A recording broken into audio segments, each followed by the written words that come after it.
amigos de YouTube, me da mucho gusto que estés nuevamente contactándonos en este tu canal de Educación para la Salud, donde semana a semana estaremos subiendo trabajos de investigación científica para el personal de enfermería especialistas en cuidados intensivos. Y en esta ocasión queremos compartirles el complemento de la física aplicada a la ventilación mecánica, en lo concerniente al volumen, al flujo, al trabajo respiratorio y a las resistencias, para que sean consideradas en la física de la ventilación mecánica en el momento que tengamos que programar un aparato de ventilación mecánica. Pues seguimos esperando tus comentarios y también solicitar que te suscribas para que, si te gustan estos videos, estos trabajos de investigación, ya sabes, manita para arriba. Hasta luego y nos vemos en el próximo trabajo de investigación. Que lo disfrutes.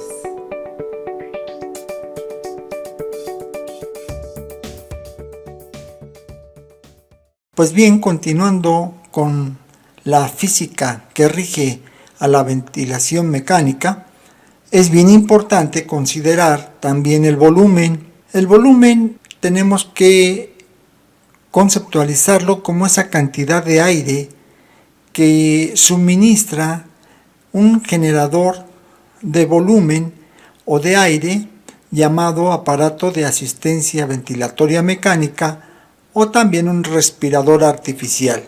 El volumen, la unidad internacional para medir el volumen es el metro cuadrado, pero en medicina empleamos el litro y el mililitro para medirlo con un neumotacógrafo. Como lo ilustra aquí esta imagen, en donde los aparatos de ventilación mecánica van a ir midiendo en litros la cantidad de volumen que se le va a proporcionar en la programación básica a un paciente mediante un respirador artificial. Aquí podemos apreciar este neumotacógrafo, que es un sensor prácticamente que se encuentra instalado tanto internamente en algunos dispositivos de ventilación mecánica como otros de manera externa, o se le puede adaptar con la finalidad de que sea programada la cantidad correspondiente o indicada de acuerdo a las necesidades del paciente. El aire que llena las vías respiratorias con cada respiración es aproximadamente de 150 mililitros y este es llamado el aire del espacio muerto. En la inspiración, gran parte del aire nuevo debe primero llenar las diferentes zonas del espacio muerto, como son las vías nasales, la faringe, la tráquea y los bronquios, antes de llegar a los alvéolos. Más tarde, en la expiración, todo el aire del espacio muerto es expulsado antes que el aire alveolar llegue a la atmósfera. Recordemos que el volumen del aire que entra en los alvéolos con cada respiración es igual al volumen de ventilación pulmonar menos el volumen del espacio muerto. Continuemos ahora para analizar los volúmenes y capacidades pulmonares, ya que en diferentes situaciones de enfermedad hay ciertas variantes, hay ciertas condiciones que hay que considerar en estos valores de los volúmenes y capacidades de cada individuo, pues ya que son estos valores los que habitualmente se manejan en distintos parámetros que se pueden medir en el sistema respiratorio de una persona. Para poderlo hacer y poderlos considerar y calcular, se han hecho a través de espirometrías o estudios para considerar los volúmenes o la cantidad de aire que un individuo puede inspirar y expirar, lo mismo su capacidad pulmonar para recibir el aire que está inspirando y expirando. Pero para ello, como lo ilustra aquí esta imagen, se lleva a cabo con un estudio que decíamos se llama espirometría, en donde el paciente aquí en la boquilla empieza a expirar, ¿verdad?, de manera voluntaria, en reposo, y después a expirar, inspirar y expirar. Pero el sistema es sencillo relativamente porque va a proporcionar esa fuerza para que en un cilindro que contiene agua y una cámara de oxígeno que contiene un tambor flotante, como lo vemos aquí, y un contrapeso, la fuerza que ejerza al expirar va a hacer que este cilindro suba o baje y que éste empiece a hacer de esta información una gráfica que va a irnos refiriendo las cantidades de los volúmenes y las capacidades pulmonares de ese individuo que se somete a una espirometría. ¿Y por qué son importantes estos datos? Porque las capacidades pulmonares aparecen de la combinación de estos volúmenes.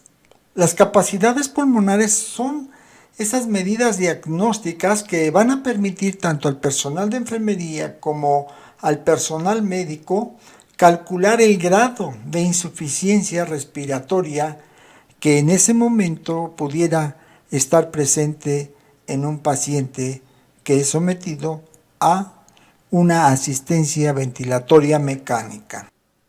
Tenemos la siguiente representación gráfica de los cambios de volumen pulmonar en diversas condiciones respiratorias. Pero para facilitar la descripción de los acontecimientos durante la ventilación pulmonar, el aire en los pulmones lo hemos dividido en diversos puntos del esquema que estás observando, en 4 volúmenes diferentes, lo mismo que en 4 capacidades pulmonares diferentes, las cuales están marcadas con el color azul y los volúmenes con el color verde. Estos 4 diferentes volúmenes pulmonares, si los sumamos, igualarán el volumen máximo de la expansión pulmonar de cada individuo. Los valores de cada uno de estos volúmenes los vamos a analizar por separado para su mejor comprensión. Pues bien, recordemos que el aire que respiramos en una respiración normal, que está constituida por la inspiración o la entrada de aire y la expiración en la salida de aire, lleva una cantidad de aire que le consideramos como el volumen de aire que inspiramos y expiramos. En cada respiración normal, en un hombre adulto, esto significa que a esto le conocemos como volumen de ventilación pulmonar. Pero aún todavía ese volumen puede ser aumentado en cada respiración y le llamamos un volumen de reserva inspiratoria, que aproximadamente es de 3.000 mililitros en el hombre adulto joven. Y es ese volumen extra de aire que puede ser inspirado sobre ya lo que teníamos inspirado en reposo. Aquí no hacíamos ningún esfuerzo. Respiramos normal y metíamos de 400 a 550 mililitros. Pero si hacemos un esfuerzo, entonces este es un volumen extra de aire que puede ser inspirado sobre el volumen de ventilación pulmonar. Le sumamos aún todavía otro volumen, que es el volumen de reserva expiratoria. Ahora ya no vamos a ver la inspiración, vamos a ver la expiración, lo que podemos expulsar. Se dice que es el aire, el volumen de reserva expiratoria es el aire que puede ser expirado o expulsado en una expiración forzada. Después del final de una expiración normal, su cantidad normalmente es de 1.100 mililitros en un hombre adulto joven. Esto significa que una vez que nosotros en reposo expulsamos la cantidad normal de aire, podemos expulsar una cantidad adicional de aire al volumen de ventilación normal en su fase expiratoria y que viene a ser de 1100 mililitros. Y por último, en lo concerniente a volúmenes, tenemos un volumen residual el cual no podemos expulsar. Como su nombre lo dice, es una cantidad de aire que se mantiene ahí residual de todos aquellos volúmenes que entraron y salieron. Y eso es el volumen de aire remanente, el que queda en los pulmones después de la expiración forzada. Es de aproximadamente 1200 mililitros en el hombre adulto joven.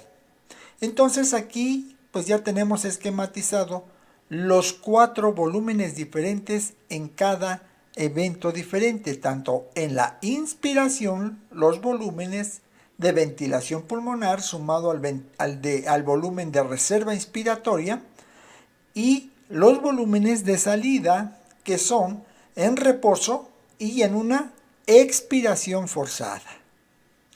Pues bien, vamos a continuar viendo ahora qué capacidad tienen esos pulmones para recibir esos volúmenes. La capacidad que vamos a analizar ahorita es la capacidad inspiratoria, que es equivalente al volumen de ventilación pulmonar, el que está aquí, más el volumen de reserva inspiratoria, que viene a ser la cantidad, ¿verdad?, aproximada de 3500 mililitros que una persona puede respirar, comenzando en el nivel de expiración normal y distendiendo sus pulmones a su máxima capacidad. Entonces debemos comprender que la suma de los volúmenes de reserva inspiratoria y de ventilación pulmonar, que son aproximadamente la suma en cuanto a la cantidad de aire que entra a los pulmones, corresponde a la capacidad máxima, ¿verdad?, del volumen que se encuentra en ese momento en los pulmones, que es la capacidad inspiratoria. Analizaremos ahora la capacidad funcional residual. Si podemos apreciar aquí en el esquema, interpretando los textos, esto es la capacidad de inspiración y esta es la capacidad expiratoria o funcional de expulsión del aire o del volumen de reserva y el volumen residual, lo que se traduce al equivalente al volumen de reserva expiratoria más el volumen residual, y esta es la cantidad de aire que permanece en los pulmones al final de la expiración normal. Es aproximadamente de 2300 mililitros. Pero ahora tenemos la capacidad vital. Y la capacidad vital equivale al volumen de reserva inspiratoria, aquí lo vemos, más el volumen de ventilación pulmonar, más el volumen de reserva expiratoria. Esta es la cantidad máxima de aire que una persona puede eliminar de sus pulmones después de haberlos llenado al máximo, expirando al máximo también, y es de aproximadamente 4600 mililitros. Entonces, veamos, ¿verdad?, la cobertura cubre estos volúmenes que son prácticamente los que representan la capacidad vital, y se dice vital porque es lo que se necesita, mínimo básico, indispensable para la vida. Y por último tenemos la capacidad pulmonar total. La capacidad pulmonar total es ese volumen máximo que los pulmones pueden alcanzar con el máximo esfuerzo inspiratorio. Y este esfuerzo inspiratorio, lo más que puede hacer el paciente es realizado por él mismo y es de aproximadamente 5.800 mililitros. Y digo por él mismo porque aún todavía no está asistido por ningún dispositivo externo o artificial. Entonces, concluimos que tenemos capacidad pulmonar total, capacidad vital, capacidad inspiratoria y capacidad funcional residual. Cuando nosotros analizamos este esquema, como personal de enfermería debemos comprender que un individuo que se somete o será sometido a asistencia ventilatoria mecánica puede llegar ya con alteraciones del ciclo respiratorio, ya sean en los volúmenes y como consecuencia en sus capacidades para poder ventilarse correctamente. Otro de los parámetros que tomamos en consideración para la programación de un aparato de ventilación mecánica es el flujo. Consideremos el flujo como ese movimiento de fluido, en este caso tendría que ser el aire y el volumen que estamos programando en el ventilador. Y este volumen, este aire que está programado, se va a mover en consecuencia a la aparición de una diferencia de presiones o un gradiente de presión entre un punto y otro donde se ha de conducir este volumen de aire. Cuando nosotros lo programamos, tiende a compensar el mismo gradiente de presión este movimiento. Para poderlo medir se utilizan en ventilación mecánica métodos de medición indirectos, como son los neumotacógrafos, como nos lo marca aquí en esta ilustración, en donde vemos que no nada más estamos manejando el flujo como tal. Aquí podemos ver cómo este neumotacógrafo trabaja con un volumen determinado programado para que el flujo de este volumen mediante un transductor, ¿verdad? De poder capturar las variantes que están presentes, en este caso serían el volumen, ¿verdad? La presión y el flujo, que serían el movimiento que estará determinado de acuerdo a esos gradientes. En este esquema podemos apreciar la constitución de los sensores, los tipos de flujos, los tipos de movimientos de ese fluido como consecuencia de ese gradiente. En medicina utilizamos el litro minuto y el litro segundo para poderlos medir. Es por eso que entre el ventilador y las tubuladuras que llevan hasta los pulmones, estos fluidos, estos movimientos de volumen de gas, en este caso el aire que estamos programando en el ventilador, atravesarán por esa tubuladura del ventilador mecánico de diferente manera. Las moléculas se van a comportar de diferente manera en relación a este neumotacógrafo, en donde el flujo que nosotros estamos enviando al paciente puede ser de diferentes maneras y que puede ser presenciado en el roce de las paredes de esta tubuladura. Ahora bien, nosotros también encontramos la distribución de las moléculas del aire y del gas que vamos a administrar de diferentes formas, ¿verdad? Aquí lo ejemplificamos, cómo se comportan, pero esto es bien importante en el flujo porque va a determinar ciertas condiciones en las que se encuentra el paciente y las condiciones en que nosotros necesitamos hacer una adaptabilidad fisiológica lo más posible para el beneficio del paciente. En este esquema podemos apreciar las diferentes formas que el ventilador puede proporcionar el flujo o el movimiento de ese volumen. En el caso del flujo laminar podemos ver, como su nombre lo indica, el movimiento de ese aire a manera de láminas, a manera plana, constante intermitente, pero al final es a manera plana. Por eso se le llama laminar. Pero también puede haber flujos turbulentos en donde no llevan esa continuidad, sino que las moléculas pueden estar pegando dentro de la tubuladura y tener una turbulencia que más adelante en el manejo de aparatos de ventilación mecánica vamos a ver cómo es importante advertir estos dos tipos de flujos.